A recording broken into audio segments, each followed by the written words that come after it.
Salamlar, xoş gördük hər birinizi, dəyərli izləyicilərim, kanalımın dəyərli abunəçiləri və izləyiciləri. Bugün salamlarımı göndərirəm Gülnura, Əbülfəz Əlili, Bənövşə, Ağayeva Nuray, Əlizadə Zəhra, Ağayeva Nuray 2 dəfə yazmışam, Ayan, Fatih Şıxızadə, Bahar Qasımlı, salamlar hər birinizə, Said, yəqin ki Səiddir, Said yazıbdı, bilmirəm, nəsə ki bu şəkildə qeyd eləmişəm. Yenə də salamlarım olsun. Kənan Həsənli, səhv yazmışam, üzr hesab edin, Həsənli Kənan olmalıydı. Mirzəzadə Yusif, Bahar Qasımlı, daimi izləyicilərimdir bunlar. Yenə də bir daha salamlar. Lətifova Nuray, Gülməmmədova Səbinə, yenə Nuray, Gülər, Cavid, Səbinə və Sona bu şəkildə qeyd etmişdim. Mən də o ürəyi oradan xüsusilə yerləşdirdim. Ayırmadım onları bir-birindən. Hər ikisinə salamlarımı göndərirəm. Gülməmmədov Uğur və Gülməmmədova Sona. Çox güman ki, bacı qardaşdır. Hər ikisinə salamlar. Röya qızımıza salamlar. Ağayeva Nuraya, Nigar, Mirzəzadə Yusifə salamlar olsun. Vəlizadə Rəsul. Bu yəqin ki yeni izləyicidir. Mən heç onun adına rast gəlməmişəm. Əliyeva Ləman, Fərid, Sübhan Məmmədli, Esma, Ağayeva Nuray və Cəlilov Rüfət. Hər birinizə salamlar əzizlərim. Hər birinizi bir daha kanalımda gördüyüm üçün, izlədiyiniz üçün hər birinizə təşəkkürlərimi bildirirəm. İstəyən olsa məktəb adını da qeyd edə bilər və yaxud da ki rayon adını qeyd edə bilər. Hər birinizə salamlarımı göndərirəm əzizlərim. Sizləri sevərək bu videolarımı çəkirəm, özünüz bilirsiniz. Məktəbdəki şagirdlərimlə hansı münasibətdəyəmsə sizlərlə də o münasibətdəyəm. Çünki hər birinizi şagirdim kimi görürəm. Hər birinizi sevərək bu videolarımı çəkirəm, paylaşıram. İnanıram ki, həm sevgimi, həm biliyimi sizlərə ötürə bilirəm. Gəlin keçək dərsimizə. Dərsimiz yer, quru yoxsa su planetidir. Mövzumuz belə olacaq. Yerin, uşaqlar, bilirik ki, əvvəlki siniflərdən də bilirik ki, yer kürəsinin ən çox hissəsini su təşkil edir. Yəni, yer səthinin sahəsi, ümumi sahəsi 510 milyon kvadrat kilometr, su sahəsi 361, quru sahəsi 149 milyon kvadrat kilometrdir. Quru hissə qitələr, su hissə okeanlar adlanır. Quru hissəyə qitələr və materiklər deyə bilərik. Qitələr nəyə görə deyirik? Qitə deyəndə yadınızda saxlayın ki, adalar da materikin üzərində götürür. Yəni, qitə sözü materikdən daha böyük bir kəlmə sayılır. Qitə deyəndə adalarda nəzərdə alınır. Materik deyəndə sadəcə quru parçası, artıq qırağındakı, kənarındakı həmin adalar nəzərə alınmır. Məsəl üçün, birini göstərim. Tutaq ki, bu Asiya qitəsi deyirəmsə, buradakı xırda adalar hamısı daxildir. Görürsünüz, sarı rəngdə qeyd olunubdur. Amma Avrasiya materiki desəydim mən, ancaq belə, bu şəkildə, yəni ada olmadan, kənarındakı, bax bu adalar olmadan materik nəzərdə tutulur. Yerin quru sahəsi 7 qitəni əmələ gətirir. Qitə qurunun iri massivlərinə deyilir. Qitələrə onların ətrafında yerləşən adalar da daxildir.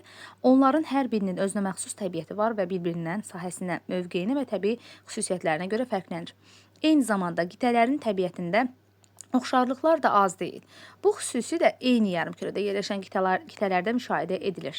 Yəni, məsəl üçün, deyək ki, Şimali Amerika ilə Avrasiyanın təbiəti belə oxşarlıqlar ola bilər ki, soyuq ərazilərdə yerləşən əraziləri var. Məsəl üçün, bu hissələr qütbə daha yaxındır, Şimal Buzlu okeandan daha sərhəddədir.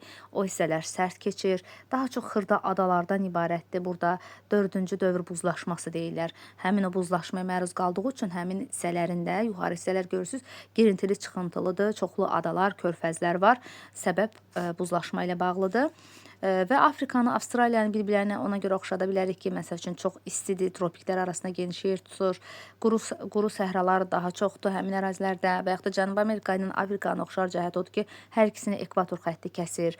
Ekvator xətti kəsdiyi üçün də ekvatoral iqlim qurşağı var hər ikisində. Məsəl üçün, rütubətinə görə həmin ərazilər daha rütubətlidir, amma Afrikanın ondan fərqləri də xeyli miqdardadır. Yəni, bu şəkildə Antarktidadakı yazlığa heç bir materik oxşamayıbdır. Çünki Antarktida bütövlükdə soyuq ərazidə yerləşir, heç istisi yoxdur və yaşayış üçün tamamilə əlverişsiz bir qitə hesab edilir. Okeanlar yer səthinin 4/3 hissəsini tutur. Onların sahəsi qitələrin hamısının sahəsindən 2 dəfə çoxdur. Təsəvvür edin ki, okeanların sahəsi qitələrin sahəsindən 2 dəfə böyükdür uşaqlar. Okeanların bir-biri ilə su əlaqəsi olduğu üçün onları birlikdə dünya okeanı adlandırırlar. İlk dəfə dünya okeanını kim kəşf etmişdi? Yəni okean, vahid dünya okeanı deyirik. Vahid dünya okeanını bilir ki, Magellan kəşf etmişdi. Yəni Magellan İspaniyadan çıxıb bir daha İspaniyaya geri qayıtmışdı. Özü qayıtmasa da, yəni gəminin ekipaj üzvləri geri qayıda bilmişdi. Amma yəni bununla da sübut olundu ki, yer vahid dünya okeanı olduğu sübut olundu. Yəni bütün okeanların bir-birləri ilə əlaqəsinin olduğu sübut olundu. Birbaşa əlaqə olmasa da dolayı yollarla əlaqələri mövcuddur. Arktik okeanı, yəni ikinci adı Şimal Buzlu okeanı olur, 15.000 kvadrat kilometrdir. Gördüyünüz kimi ən böyük okean Sakit okeandır, 169 milyon kvadrat kilometr, Atlantik okeanı 85 milyon kvadrat, Cənub okeanı 22, Hind okeanı 70. Böyükdən kiçiyə doğru düzmək tələb olunacaq birazdan tapşırıqlarda, elə özümüzdə böyükdən kiçiyə doğru düzməyə nə var ki? Sakit okean, Atlantik okean, Hind okeanı, Cənub okeanı və Arktik okean. Dünya okeanı 5 okeandan ibarətdir. Biz əvvəllər 4 okean keçirdik. Siz bilirsiniz ki, artıq Cənub okeanı deyə təzə okean kəşf olundu. Onların sərhədləri əsasən qitələr üzrə keçir. Yalnız Cənub okeanı bir qitəni əhatə edərək digər okeanlardan su sərhədlə ayrılır. Bu okeanın şimal sərhədi 60 dərəcə cənub enliyindən başlayır. Bax, bunu yadınızda saxlayın. Cənub okeanı şimal sərhədi 60 dərəcə cənub enliyindən başlayır. Okeanlar bir-birlərinin sahəsinə, dərinliyinə və dib relyefinə görə bir-birlərindən fərqlənir. Biz onları da qeyd eləyəcəyik. Dib relyefinə görə hansı hissələrdən ibarətdir, daha doğrusu dərinliyinə görə ən dərin okean hansıdır və hansı dərin nöqtələri var, onların hamısını yazacağım, sizlərə qeyd edəcəm. Siz də mütləq öz dəftərinizdə bunu qeyd edin və öyrənməyinizi məsləhət görərdim ki, çalışın bütün okeanların ən dərin nöqtəsini əzbərləyin, öyrənin və yadınızda saxlayın. Yəni, keçək tapşırıqlarımıza. Yeri su planeti adlandırmaq olarmı? A, B şəkillərinə əsasən müəyyən edin. Yeri su planeti adlandırmaq olar nə üçün? Yer səthinin çox hissəsini su təşkil etdiyi üçün, bəli, su planeti adlandırmaq olar. Bayaq dediyimiz kimi, su sahəsi, okeanlar yəni qurudan 2 dəfə çox olduğu üçün, yəni cavabı belə də yaza bilərsiniz. Okeanların sahəsi qurunun sahəsinə 2 dəfə çox olduğu üçün, yeri su sahəsi adlandırmaq təbii ki, mümkündür. Şimal yarımkürəsinin quru sahəsi geniş yeri tutduğu üçün onu quru, Cənub yarımkürəsinin əksinə okeanlar daha çox sahə tutduğu üçün onu su yarımkürəsi adlandırmaq olar. Ancaq belə deyim sizə, şimalda quru sahəsi çoxdur, amma okeanlardan çox deyil. Yenə də okean sahəsi çoxdur. Amma cənubdakı su sahəsi şimaldakı su sahəsindən daha çoxdur. İnanıram ki, izah edə bildim fikrimi. Cənubun su sahəsi şimaldakı su sahəsindən, şimal yarımkürəsindəki su sahəsindən daha çoxdur. Ancaq yenə də hər iki yarımkürədə yenə də su sahəsi çoxdur. Anladın mı? Deməli, şimal yarımkürəsinin quru sahəsi geniş yer tutduğu üçün, bəli, onun quru yarımkürəsi, əksinə də ki, cənubu da su yarımkürəsi adlandırmaq olar. Quru hissəsi hansı qitələrə bölünür? Quru hissə Asiya, Avropa, Afrika, Avstraliya, Antarktida, yəni qitələrimiz Şimali Amerika və Cənubi Amerikadan ibarətdir. Bunları bilirəm ki, əzbər şəkildə yazacaqsınız bu sualların cavablarını. Qitələri sayısına görə böyükdən kiçiyə doğru təbii ki, düzək. Ən böyük qitəmiz öz yerləşdiyi, ölkəmizin də yerləşdiyi Asiya qitəsidir. Asiya, Afrika, Şimali Amerika, Cənubi Amerika, Antarktida, Avropa və Avstraliya. Çox tələsik bir şəkildə çəkmişəm videomuzu. Başa düşməyənlər bir-iki dəfə qulaq asa bilər. Qitələri cədvəldəki kimi qruplaşdırın. Asiya hansı yarımkürələrdə yerləşir? Yəni Asiya qitəsi şimal, cənub, şərq və qərb 4 yarımkürədə yerləşir. Çünki həm Qrinviç kəsir, həm ekvator xətti kəsir ona görə. Avropa şimal, şərq və qərbdə yerləşir. Qrinviç kəsir yalnız ona görə 3 yarımkürədədir. Afrika şimal, cənub, şərq və qərbdə 4 yarımkürədə yerləşən qitədir. Afrika qitəsi də Cənubi Amerika yenə 3 yarımkürədədir. Sadəcə ekvator kəsir ona görə 3 yarımkürədədir. Şimali Amerika heç biri kəsmir. Burada cənubu götürməyin uşaqlar. Cənub yox, şimal və qərb yarımkürədən ibarət Şimali Amerika. Avstraliya və Okeaniya şərq, qərb və cənub yarımkürəsində yerləşir. Okeaniya ilə birlikdə olduğu üçün belə götürülür. Antarktidada Antarktidada Qrinviç kəsir, həmçinin 180 dərəcəli meridian kəsir, cənub, şərq və qərb yarımkürələrində yerləşir.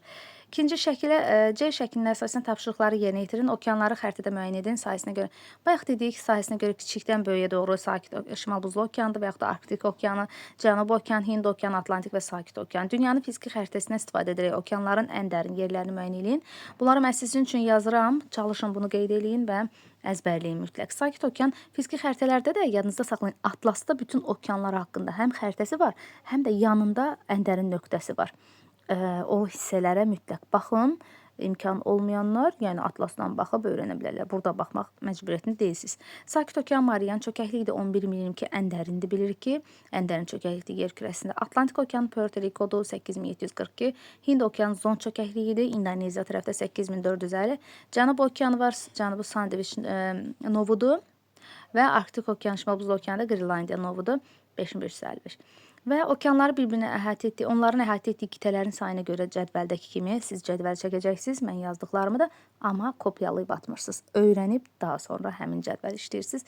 İnanıram ki, dediklərimi nəzərə alırsınız. Sakit Okean 4 qitə ilə əhatə olunub, Atlantik Okeanı 5, Hind Okeanı 3, Cənub Okean 1 qitə və Arktik Okean 3 qitə ilə əhatə olunub. Bəzən hərf səhvləri olur. İndi görürəm, mən bunu çəkiliş etdiyim zaman görürəm.